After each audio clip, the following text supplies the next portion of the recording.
ವಿಶೇಷ, ಮಾಡೋದು ತುಂಬ ಸರಳವಾಗಿದ್ರು ರುಚಿಯಾಗಿರುವಂಥ ಚಪಾತಿಗೆ ಸೈಡ್ ಡಿಶ್ ಯಾವ ರೀತಿ ಮಾಡೋದಂತ ತೋರಿಸ್ಕೊಡ್ತಾ ಇದ್ದೀನಿ. ಟ್ರೈ ಮಾಡಿ ಬನ್ನಿ, ರೆಸಿಪಿ ಶುರು ಮಾಡೋಣ. ಮೊದಲಿಗೆ ಗ್ಯಾಸನ್ನು ಹಚ್ಚಿ ಒಂದು ಪಾತ್ರೆಯನ್ನು ಇಟ್ಕೊಂಡು ಅದರಲ್ಲಿ ಒಂದು ಸೌಟು ಎಣ್ಣೆ, 1 ಸ್ಪೂನ್ ಸಾಸಿವೆ, ಅರ್ಧ ಸ್ಪೂನ್ ಜೀರಿಗೆ, 1 ಹಸಿಮೆಣಸಿನ್ಕಾಯಿ ಕಟ್ ಮಾಡಿದ ಉದ್ದಕ್ಕೆ, 10 ರಿಂದ 12 ಕರಿಬೇವಿನ ಎಲೆ, 2 ಸ್ಪೂನಷ್ಟು ಬಟಾಣಿ ಹಾಕ್ಕೊಂಡು ಲೋ ಫ್ಲೇಮ್ ಮೇಲೆ ಸ್ವಲ್ಪ 1 ನಿಮಿಷ ಫ್ರೈ ಮಾಡ್ಕೋಬೇಕು.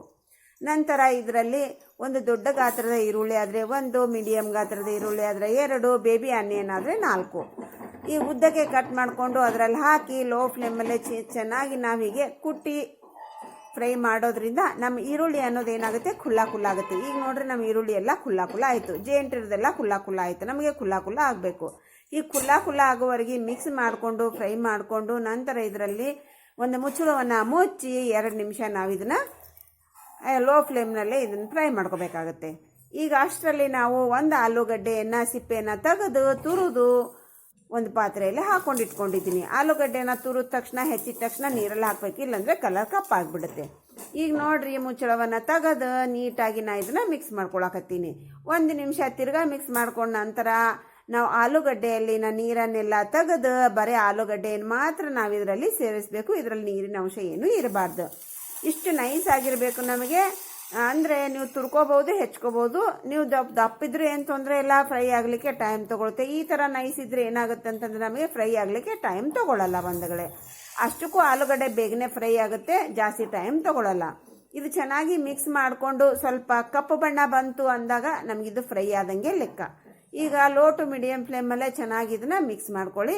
ನೀವು ಹೈ ಫ್ಲೇಮ್ ಇಟ್ಟರೆ ಆಲೂಗಡ್ಡೆ ಅನ್ನೋದು ತಳ ಹಿಡಿಯುತ್ತೆ. ಹಾಗಾಗಿ ಈಗ ನೋಡ್ರಿ, ಚೆನ್ನಾಗಿ ನಮ್ಮ ಫ್ರೈ ಆಯ್ತಾ ಬಂತು. ಕಲರ್ ಕೂಡ ಚೇಂಜ್ ಆಗಿದೆ, ಕಾಣ್ತಿದೆಯಲ್ಲ ನಿಮಗೆ. ಈ ಟೈಮ್ನಲ್ಲಿ ರುಚಿಗೆ ಅನುಸಾರ ಒಂದು ಅರ್ಧ ಸ್ಪೂನಷ್ಟು ನೈಸ್ ಉಪ್ಪು, 1-2 ಚಿಟಿಕೆ ಅರಿಶಿನ, ಒಂದು ಅರ್ಧ ಸ್ಪೂನಷ್ಟು ಬ್ಯಾಡ್ಗೆ ಚಿಲ್ಲಿ ಪೌಡರ್, ಒಂದು ಸಣ್ಣ ಕಪ್ಪಿನಿಂದ 3/4 ಕಪ್ಪಿನಷ್ಟು ಫ್ರೆಶ್ ಕೋಕೋನಟ್ ತುರಿಯನ್ನು ಹಾಕ್ಕೊಂಡು ಲೋ ಫ್ಲೇಮಲ್ಲೇ ಚೆನ್ನಾಗಿ ಇದನ್ನು ಮಿಕ್ಸ್ ಮಾಡ್ಕೋಬೇಕು. ತುಂಬ ಅಂದರೆ ತುಂಬಾ ಚೆನ್ನಾಗಿರುತ್ತೆ ಬಂಧುಗಳೇ. ಇದಕ್ಕೆ ಎಕ್ಸ್ಟ್ರಾ ಯಾವ ಮಸಾಲೆಯನ್ನು ನಾವು ಹಾಕ್ತಾ ಇಲ್ಲ, ಬೆಳ್ಳುಳ್ಳಿ ಕೂಡ ಹಾಕ್ತಾ ಇಲ್ಲ. ನಿಮ್ಗೆ ಇಷ್ಟ ಇದೆ ಅಂದರೆ ಬೆಳ್ಳುಳ್ಳಿ ನೀವು ಹಾಕೋಬಹುದು. ಇಲ್ಲಿ ನಾನು ಹಾಕಿಲ್ಲ ಬಂಧುಗಳೇ. ಇಲ್ಲಿ ನೋಡ್ರಿ, ನೀಟಾಗಿ ನಾವು ಇದನ್ನು ಮಿಕ್ಸ್ ಮಾಡ್ಕೊಂಡಾಯಿತು. ಚೆನ್ನಾಗಿ ಮಿಕ್ಸ್ ಆಗಿದೆ, ನಿಮಗೆ ಕಾಣ್ತಿದೆ ಅಲ್ವಾ ನಿಮಗೆ. ಇದು ತಳ ಹಿಡಿಯೋ ಚಾನ್ಸಸ್ ಇರುತ್ತೆ, ಬಿಡದೆ ನೀವು ಕೈ ಆಡಿಸಿ. ಈಗ ನೋಡ್ರಿ, ಚೆನ್ನಾಗಿ ಫ್ರೈ ಆಯಿತು ನಮ್ಮದು. ಗ್ಯಾಸನ್ನು ಆಫ್ ಮಾಡಿಕೊಂಡು ಕೊನೆಯದಾಗಿ ಇದಕ್ಕೆ ಕೊತ್ತಂಬರಿ ಸೊಪ್ಪನ್ನು ಹಾಕಿ 1 ನಿಮಿಷ ಇದನ್ನು ನಾವು ಮುಚ್ಚಿಡಬೇಕು. ಅಂದರೆ ಉಮ್ಮುಗೊಯ್ಬೇಕು ಬಂಧುಗಳೇ. ಅದೇ ದಪ್ಪ ತಳದ ಪಾತ್ರೆ ಇರೋದ್ರಿಂದ ಚೆನ್ನಾಗಿ ನೀಟಾಗಿ ನಮ್ಗೆ ಅದು ಏನಾಗುತ್ತೆ, ಫ್ರೈ ಆಗುತ್ತೆ. ಅದನ್ನು ಅಚ್ಚು ಕನ್ನಡದಲ್ಲಿ ಉಮ್ಮುಗೊಯ್ಬೇಕು ಅಂತ ಹೇಳ್ತಾರೆ ಬಂಧುಗಳೇ. ನೋಡ್ರಿ, ನೀಟಾಗಿ ನಮ್ದೆಲ್ಲಾನು ಫ್ರೈ ಆಯಿತು, ಕಾಣ್ತಾ ಇದೆ ಅಲ್ವಾ ನಿಮಗೆ. ನಾವು ಮೊದಲಿಗಿರೋದಕ್ಕೆ 1 ನಿಮಿಷ ಮುಚ್ಚಿರೋದಕ್ಕೂ ಎಷ್ಟು ಡಿಫ್ರೆನ್ಸ್ ಆಗಿದೆ ಅಂತ. ಸಖತ್ತಾಗಿರುತ್ತೆ ಬಂಧುಗಳೇ. ನಮ್ಮ ಇವಾಗ ಚಪಾತಿ ಸೈಡ್ ಡಿಶ್ ರೆಡಿ ಆಯಿತು.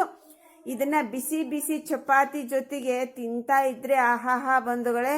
2 ಚಪಾತಿ ಅಲ್ಲ ಬಂಧುಗಳೇ, 4 ಚಪಾತಿ ತಿಂತಾರೆ. ಸಖತ್ತಾಗಿರುತ್ತೆ. ತಪ್ಪದೆ ಒಂದ್ಸಾರಿ ಟ್ರೈ ಮಾಡಿ. Thanks for watching. ಬಾಯ್.